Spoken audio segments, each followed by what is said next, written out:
Hello friends, welcome back to my channel पुण्य व्रत कथाएं। आज हम हरिवंश पुराण के हरिवंश पर्व के बारे में सुनेंगे। इसमें आदि सृष्टि का वर्णन है। तो आइए शुरू करते हैं। बोलो गणेश भगवान की जय। एक समय नैमिषारण्य तीर्थ में महामुनि एवं संपूर्ण शास्त्रों के ज्ञाता धर्मात्मा शौनक जी ने सूत जी से पूछा, हे सूत जी, आपने अनेकों भरतवंशी भोपालों, देवताओं, दानवों, गंधर्वों, सर्पों, राक्षसों, दैत्यों, सिद्धों और यक्षों के अद्भुत कर्मों एवं धर्मों तथा अत्यंत श्रेष्ठ जीवन चरित्र का वर्णन किया है तथा आपने अनेकों पुराणों का भी वर्णन किया है। उन पुराणों में कुरुवंशियों का जीवन चरित्र भी वर्णित है, परंतु वृष्णि और अंधक वंशों के विषय में कुछ भी वर्णन नहीं किया गया। अब आप कृपया करके वृष्णि वंशियों व अंधक वंश के विषय में बने की कृपा करें।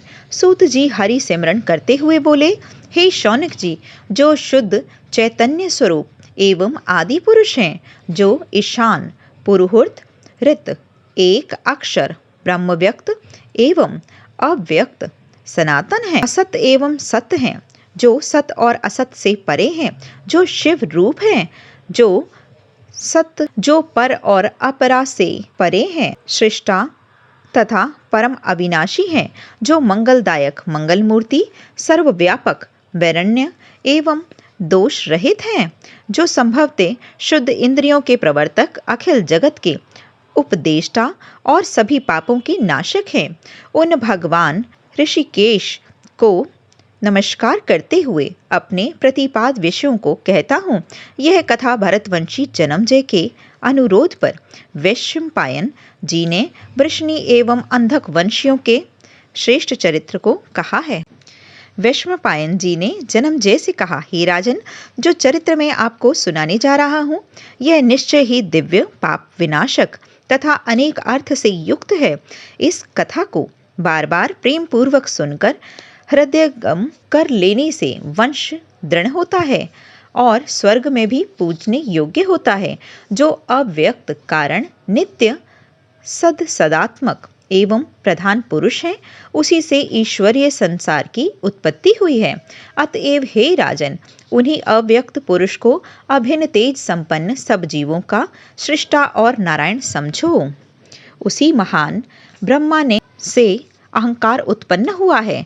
अहंकार से आकाश और सूक्ष्म जीव तथा सूक्ष्म जीवों से पंच तत्व और जरायुग आदि 4 प्रकार के जीवों की उत्पत्ति हुई है। इसी को सनातन सृष्टि कहा जाता है। अब संपूर्ण विश्व सृष्टि का पूर्ण वृतांत सुना रहा हूँ, जिसके कीर्तन करने से और श्रवण करने से धन और यश की वृद्धि होती है, शत्रुओं का नाश होता है, आयु बढ़ती है और अंत में स्वर्ग की प्राप्ति होती है। भगवान ने सर्वप्रथम जीवों को प्रकट करके अनेक प्रकार की भौतिक प्रजा को उत्पन्न करने का विचार किया। अतः सर्वप्रथम प्रभु ने जल की उत्पत्ति करके उसमें अपना वीर्य डाल दिया। यह वीर्य हिरण्यवर्ण का अंड स्वरूप हो गया। उस अंड से स्वयंभू कहे जाने वाले ब्रह्मा जी की उत्पत्ति हुई। ब्रह्मा जी ने अंडे में 1 वर्ष तक निवास करने के पश्चात उसे 2 खंडों में विभाजित कर दिया, जिसके एक खंड से पृथ्वी तथा दूसरे खंड से देवलोक की रचना की। उन दोनों खंडों के मध्य आकाश की रचना कर पृथ्वी को जल पर स्थापित कर दिया। फिर सूर्य और 10 दिशाओं की रचना की।